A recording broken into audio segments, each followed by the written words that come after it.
The Happy Prince by Oscar Wilde, 1888.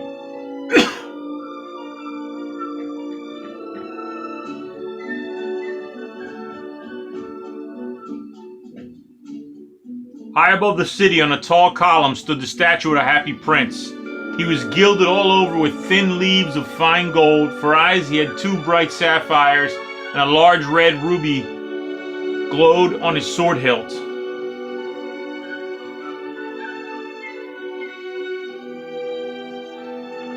He was very much admired indeed.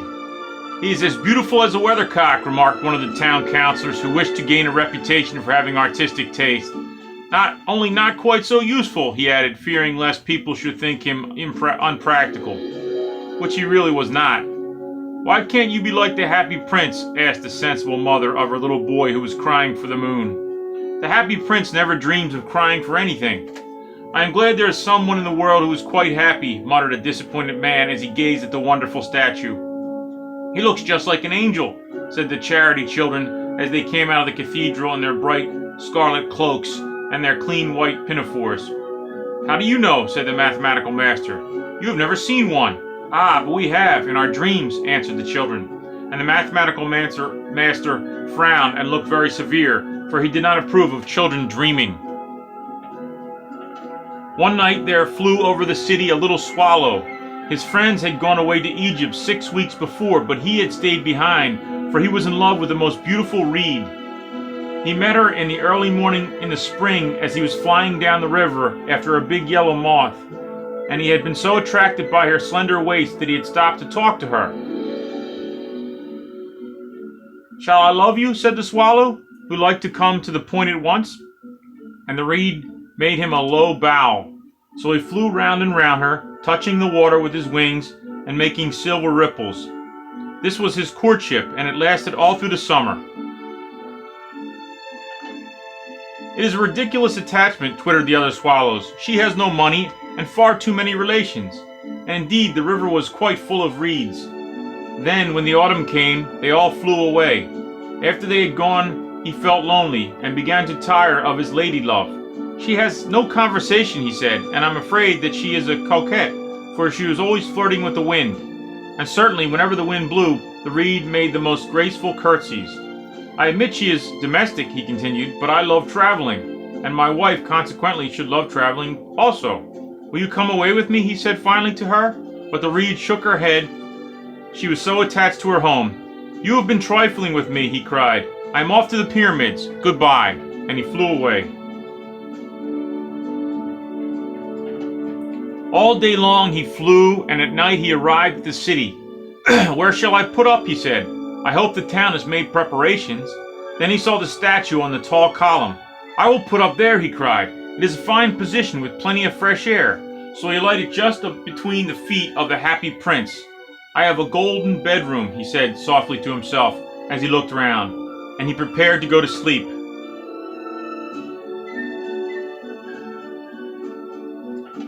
But just as he was putting his head under his wing, a large drop of water fell on him. "What a curious thing!" he cried. "There is not a single cloud in the sky. The stars are quite clear and bright, and yet it is raining. The climate in the north of Europe is really dreadful. The reed used to like the rain, but that is merely her selfishness." Then another drop fell. "What is the use of a statue if it cannot keep the rain off?" he said. "I must look for a good chimney pot." And he determined to fly away, but before he had opened his wings, a third drop fell.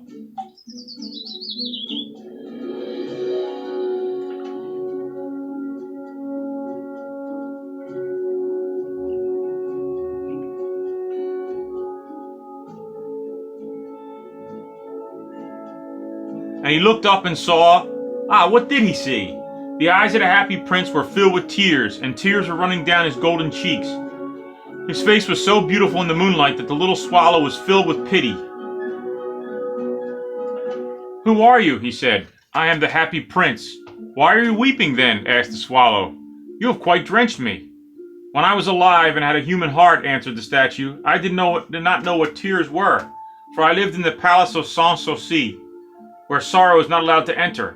In the daytime I played with my companions in the garden. In the evening I led the dance in the great hall. Round the garden ran a very lofty wall, but I never cared to ask what lay beyond it. Everything about me was so beautiful. My courtiers called me the Happy Prince, and happy indeed I was, if pleasure be happiness. So I lived and so I died. And now that I am dead, they have set me up here so high that I can see all the ugliness and all the misery of my city. And though my heart is made of lead, yet I cannot choose but weep. What, is he not solid gold? Said the swallow to himself. He was too polite to make any personal remarks out loud. Far away, continued the statue in a low musical voice, far away in a little street there is a poor house. One of the windows is open, and through it I can see a woman seated at a table. Her face is thin and worn, and she has coarse red hands, all pricked by the needle, for she is a seamstress. She is embroidering passion flowers on a satin gown for the loveliest of the Queen's maids of honor to wear at the next court ball. In a bed by the corner of the room, her little boy is lying ill. He has a fever, and he asks for oranges. His mother has nothing to give him but river water, so he is crying. Swallow, swallow, little swallow, will you not bring her the ruby out of my sword hilt? My feet are fastened to this pedestal, and I cannot move. I am waited for in Egypt, said the swallow. My friends are flying up and down the Nile, and talking to the large lotus flowers. Soon they will go to sleep in the tomb of the great king. The king is there himself in his painted coffin. He is wrapped in yellow linen and embalmed with spices. Round his neck is a chain of pale green jade, and his hands are like withered leaves. Swallow, swallow, little swallow, said the prince, will you not stay with me for one night and be my messenger? The boy is so thirsty, and the mother so sad. I don't think I like boys, answered the swallow. Last summer, when I was staying on the river, there were two rude boys, the miller's sons, who were always throwing stones at me. They never hit me, of course. We swallows fly too well for that. And besides, I come of a family famous for its agility. But still, it was a mark of disrespect. But the happy prince looked so sad, and the little swallow was sorry. It is very cold here, he said, but I will stay with you for one night and be your messenger. Thank you, little swallow, said the prince. So the swallow picked out the great ruby from the prince's sword and flew away with it in his beak over the roofs of the town. He passed by the cathedral tower where the white marble angels were sculptured. He passed by the palace and heard the sound of dancing. A beautiful girl came out on the balcony with her lover. How wonderful the stars are, he said to her, and how wonderful is the power of love. I hope my dress will be ready in time for the state ball, she answered. I have ordered passion flowers to be embroidered on but the seamstresses these days are so lazy. He passed over the river and saw the lanterns hanging on the masts of the ships. He passed over the ghetto and saw the old Jews bargaining with each other and weighing out money in copper scales. At last he came to the poorhouse and looked in. The boy was tossing feverishly on his bed, and the mother had fallen asleep. She was so tired. In he hopped and laid the great ruby on the table beside the woman's thimble. Then he flew gently around the bed, fanning the boy's forehead with his wings. How cool I feel, said the boy. I must be getting better. And he sank into a delicious slumber.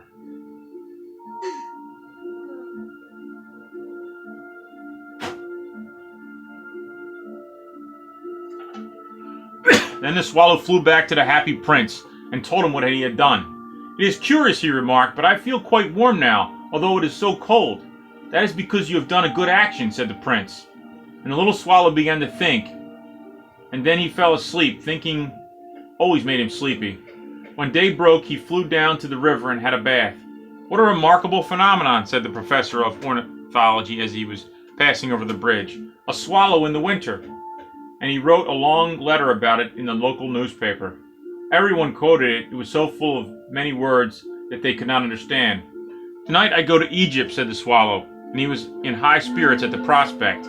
He visited all the public monuments, sat a long time on top of the church steeple. Wherever he went, the sparrows chirped and said to each other, What a distinguished stranger! So he enjoyed himself very much. When the moon rose, he flew back to the happy prince. Have you any commissions for Egypt? He cried. I am just starting. Swallow, swallow, little swallow, said the prince. Will you not stay with me one night longer? I am waited for in Egypt, answered the swallow. Tomorrow my friends will fly up to the second cataract. The river horse couches There among the bulrushes, and on a great granite throne sits the god Memnon. All night long he watches the stars, and when the morning star shines, he utters one cry of joy, and then he is silent. At noon, the yellow lions come down to the water's edge to drink. They have eyes like green beryls, and their roar is louder than the roar of the cataract.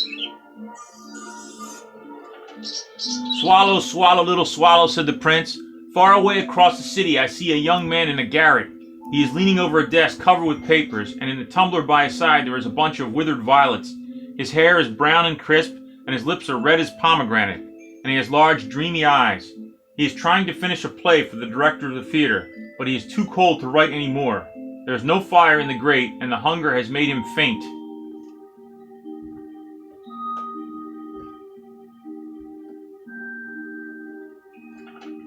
"I will wait with you one night longer," said the swallow, who really had a good heart. "Shall I take him another ruby?" "Alas, I have no ruby now," said the prince. "My eyes are all that I have left. They are made of rare sapphires, which were brought out of India 1,000 years ago. Pluck out one of them and take it to him. He will sell it to the jeweler and buy food and firewood and finish his play." "Dear prince," said the swallow, "I can't do that." And he began to weep. "Swallow, swallow, little swallow," said the prince. "Do as I tell you." So the swallow plucked out the prince's eye and flew away to the student's garret.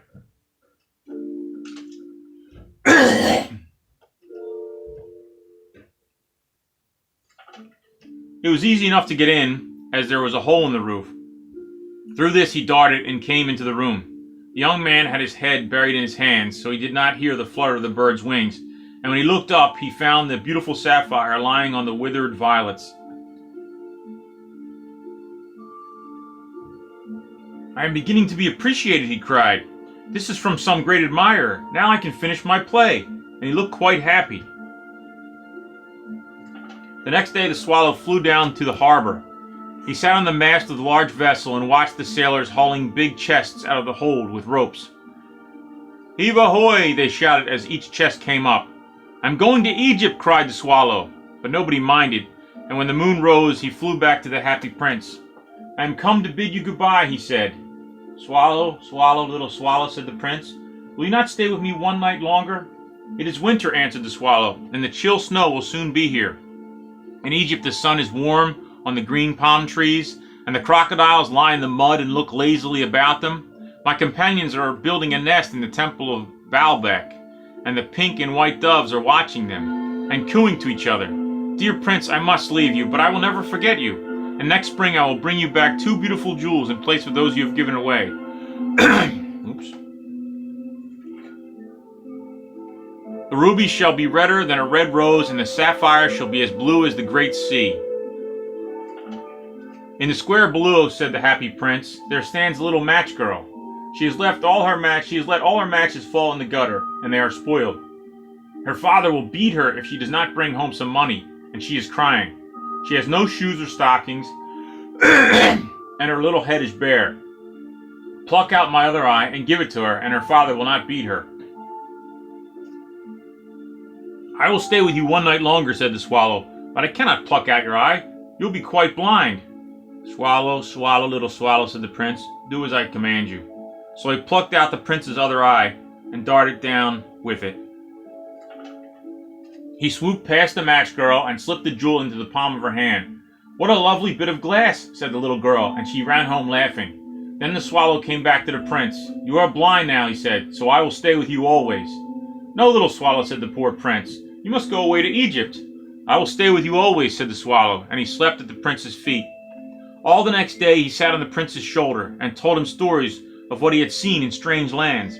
He told him of the red ibises who stand in long rows on the banks of the Nile and catch goldfish in their beaks, of the Sphinx, who is as old as the world itself and lives in the desert and knows everything, of the merchants who walk slowly by the side of their camels and carry amber beads in their hands, of the king of the mountains of the moon, who is as black as ebony and worships a large crystal, of the great green snake that sleeps in a palm tree and has 20 priests to feed it with honey cakes, and of the pygmies who sail over a big lake on large flat leaves and are always at war with the butterflies. "Dear little swallow," said the prince, You tell me of marvelous things, but more marvelous than anything is the suffering of men and women. There is no mystery so great as misery. Fly over my city, little swallow, and tell me what you see there." So the swallow flew over the great city and saw the rich making merry in their beautiful houses.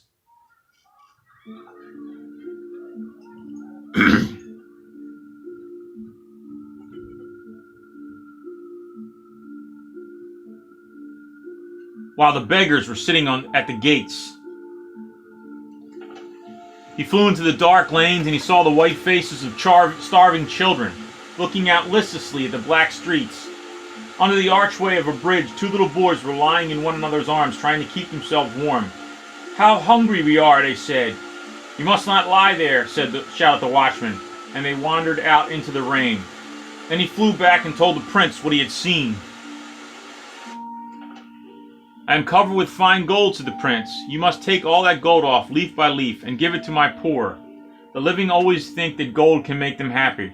Leaf after leaf of the fine gold the swallow picked off the happy prince, and he looked quite dull and gray.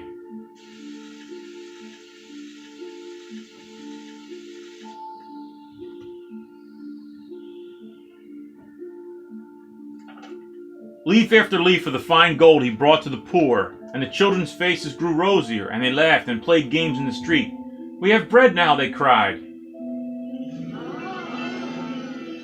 Then the snow came, and after the snow came the frost. The streets looked as if they were made of silver. They were so bright and glistening. Long icicles, like crystal daggers, hung down from the eaves of the houses. Everybody went about in furs, and the little boys wore scarlet caps and skated on the ice. The poor little swallow grew colder and colder, but he would not leave the prince, for he loved him too well. He picked up crumbs outside the baker's door when the baker was not looking, and tried to keep himself warm by flapping his wings. But at last he knew he was going to die. He had just strength to fly up to the prince's shoulder once more. "Goodbye, dear prince," he murmured. "Will you let me kiss your hand?" "I am glad that you're going to Egypt at last, little swallow," said the prince. "You have stayed too long here, but you must kiss me on the lips, for I love you." "It is not to Egypt that I am going," said the swallow. "I am going to the house of death. Death is the brother of sleep, is he not?" And he kissed the happy prince on the lips and fell down dead at his feet.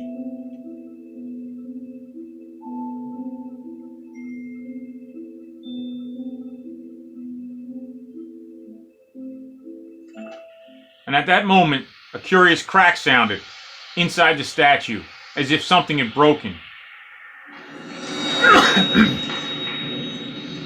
The fact is that the leaden heart had snapped in two. It certainly was definitely a hard frost.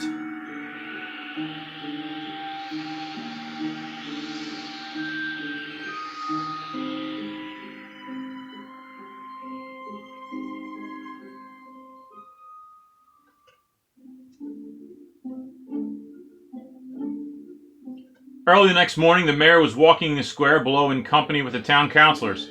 They passed the column and looked up at the statue. "Dear me, how shabby the happy prince looks," he said. "How shabby indeed," cried the town councilors, who always agreed with the mayor, and they went to look at it.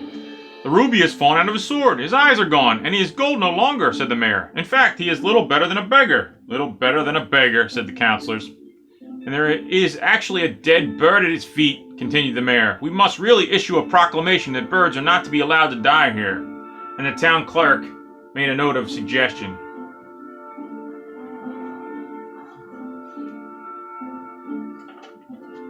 So they pulled down the statue of the happy prince. "He is no longer beautiful, therefore he is no longer useful," said the art professor at the university. Then they melted the statue in a furnace, and the mayor held a meeting of the corporation to decide what was to be done with the metal. "We must have another statue, of course, and it shall be a statue of myself."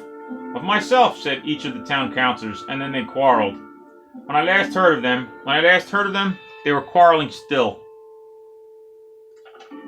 "What a strange thing," said the overseer of the workmen at the foundry. "This broken lead heart will not melt in the furnace.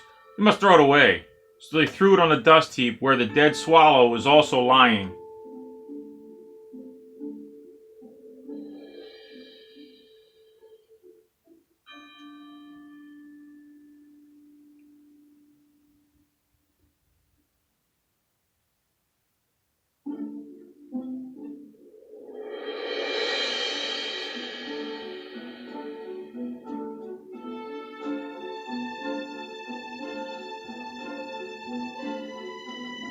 "Bring me the two most precious things in the city," said God to one of his angels. And the angel brought him the leaden heart and the dead bird. "You have rightly chosen," said God, "for in my garden of paradise this little bird shall sing evermore, and in my city of gold the happy prince shall praise me."